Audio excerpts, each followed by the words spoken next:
Welcome back to Elevate El Paso, guys. This is the part of the show where we get to work on our mind, work on those aspects that allow us to elevate our consciousness and elevate our awareness. For this today, we have come to speak with Julio Murillo. How are you, Julio? Fine, thank you. Julio is a past president of the Camino Rotary Club in El Paso, as well as a local entrepreneur for several decades now.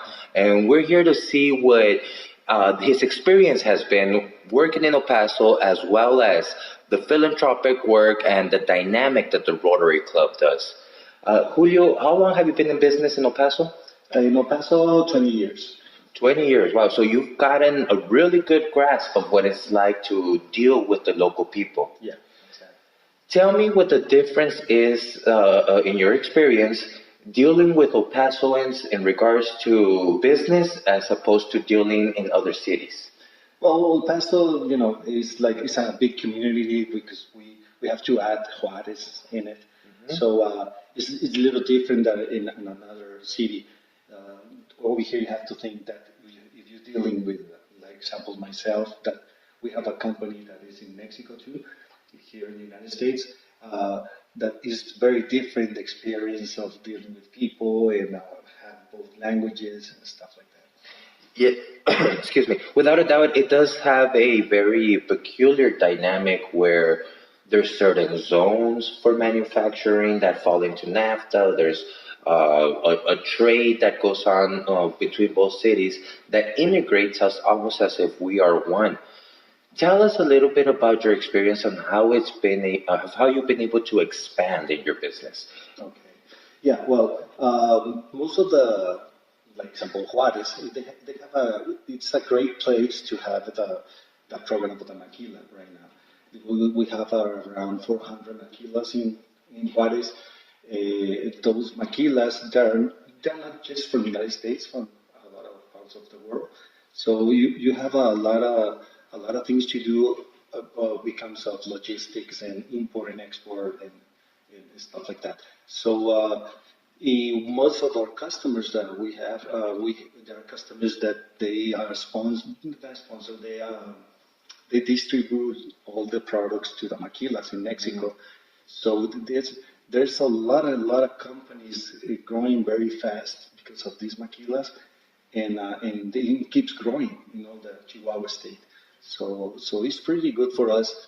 The transformation of the companies, like example, logistic companies has been a while in our community, but not that much of these years.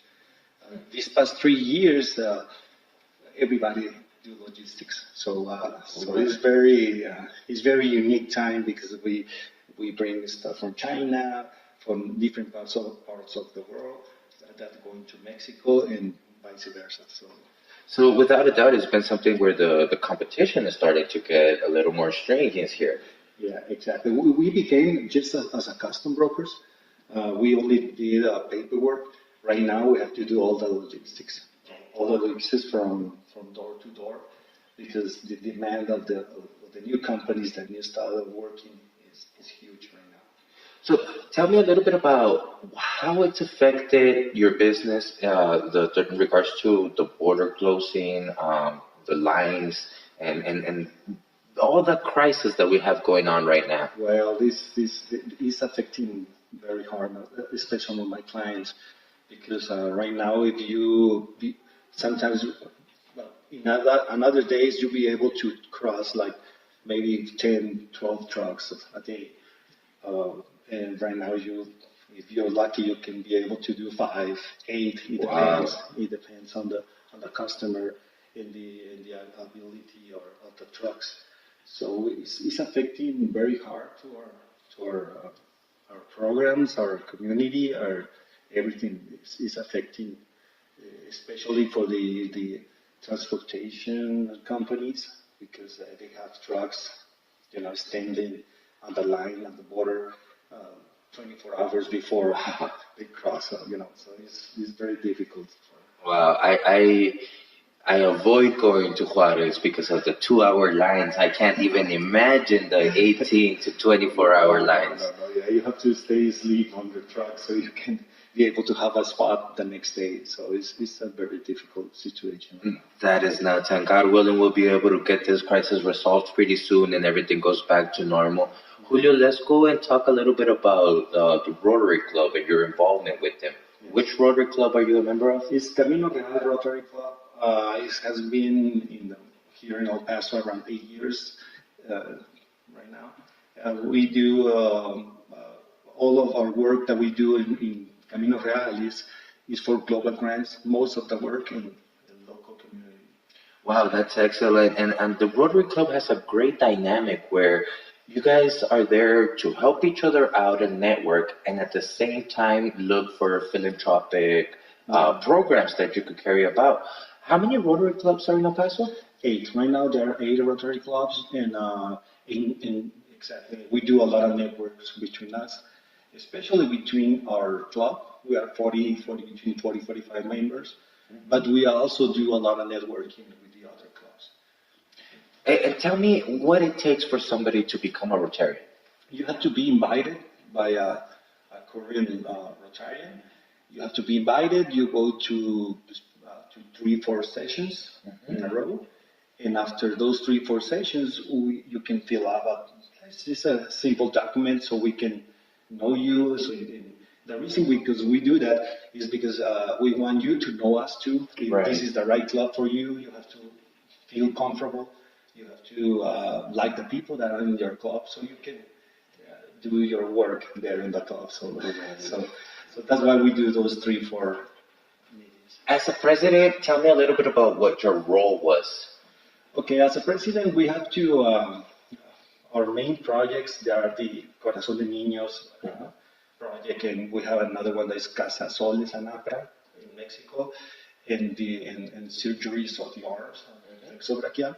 So, as a president, you are responsible to get done those projects, get it through Rotary International, to your sponsors, and to get it done, helping the people that we project these funds. How has Rotary impacted your personal life? Well, a lot. I think is one of the, how can we say it, a few organizations that when you help people, you get to know the people that you're helping. So that's very comfortable because it's not just giving the money. It's you have to find the correct person. So you will put your money on. The club money, and you can know all the family of this member. For example, a kid that needs open heart surgery and they don't have the money, we paid it, but also we know all the members of the family. We talk to them. We are at the surgery area in that day, and after that we follow the kid in the recovery. What a great cause. It has to be incredibly satisfying as well as comforting to the family to know that you're there with them, that it's not just, a blank face that receives a check, but it's actually the physical contact and the moral support that you're offering. Yeah, exactly. That's very remarkable. Do you believe that the Rotary Club is something that ought to be sought after by every businessman, or how do you think people should approach this? I think it's a good way of if you want to see it by networking, it's a good way to network, and it's especially it's a good way to give back to the community something, with all the good things that you're having on the business. So I think every owner of a business should approach to a Rotary Club, and there are 8 to choose on here in El Paso. We also have a member that is in Dallas. He's not here locally, so they can join because they like our style or our club. We are the only club in United States that we have a permit to session in Spanish because most of the members, well, all of the members are Latin. We have people from Venezuela, Mexico, and so that's why our sessions are in Spanish. But there are a very, very huge and very nice clubs here in El Paso. So whatever club you feel comfortable, you can visit them, and you can decide which one to join. Now, Julio, you've been a successful entrepreneur in our community, and our program is geared towards raising quality of life in our community and raising awareness of business. Do you feel that a key to your success is this philanthropic aspect, giving back to the community?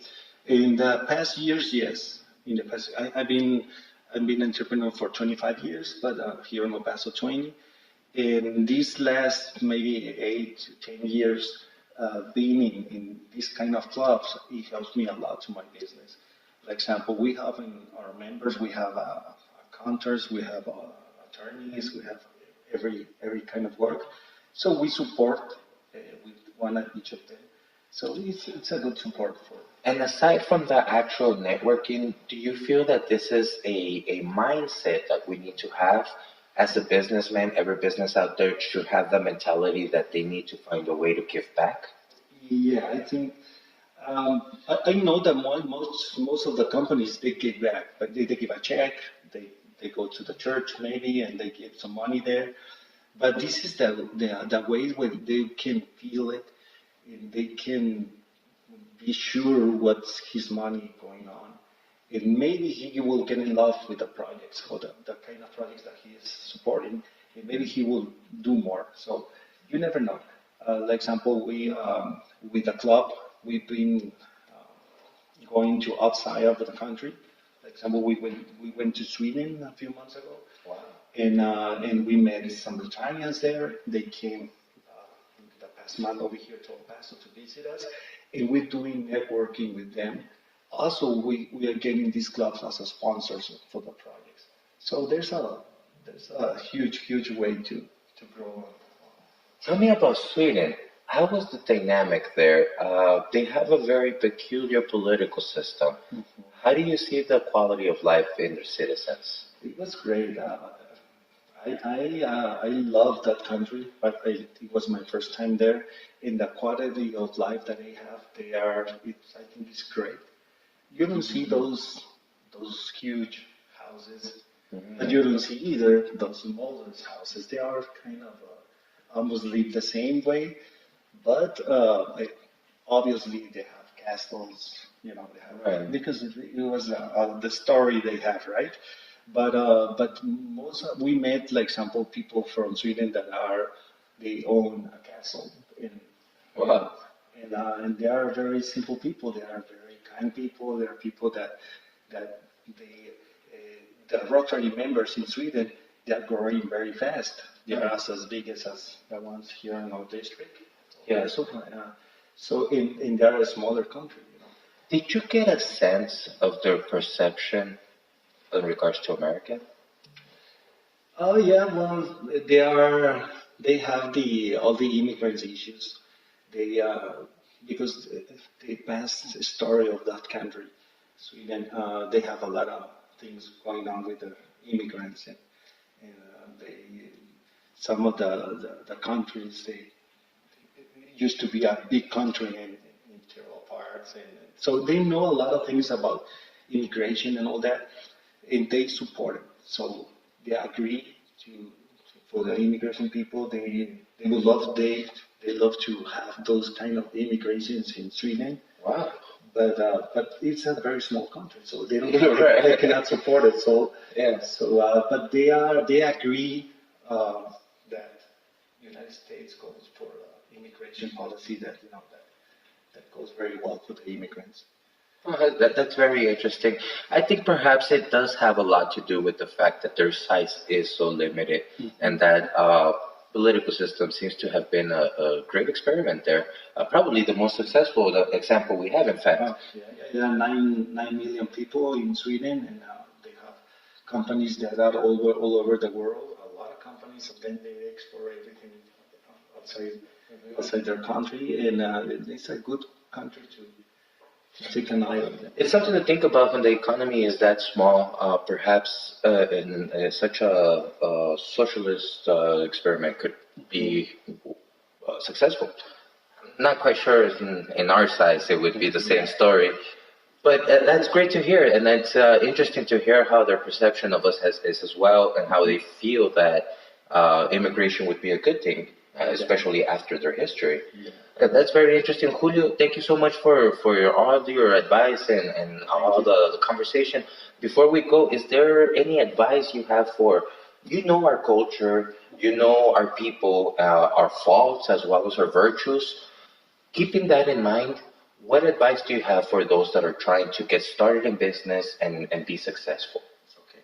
Well, just to so they can take care of the take care of the people. It's very important to take care of all the people that is working with you. That there's a huge amount of work that we can do here in this community, and they have to be aware about Mexico because everything that is going on in Mexico will impact here on Paso too. So whatever kind of business that they're planning to do, they have to know or will be aware what's happening in Mexico. So community awareness is your biggest suggestion for entrepreneurs. Yeah, exactly. Not everything is successful over here, but it could be. It depends on the of exactly what is happening in for example, in Juarez right now. That's very interesting. Julio, thank you so much. If anyone out there is interested in perhaps the Rotary Club, how do they get a hold of you or the club? We are on the internet as a Camino Real Rotary Club. They can join us on our webpage, and they can ask for a meeting, and they can and we can invite these people that are interested to our meetings. Our sessions that are on Wednesdays at the Great American that is in the Mesa Hills in Cronos Street around 6:40 p.m. So it's like a dinner. Yeah. With dinner, we talk about our projects, and so if they decide to join us, we'll be glad to do it. Excellent. I see steak in my future. Julio, thank you so much. Thank you so much. I hope we're able to come back. Thank you.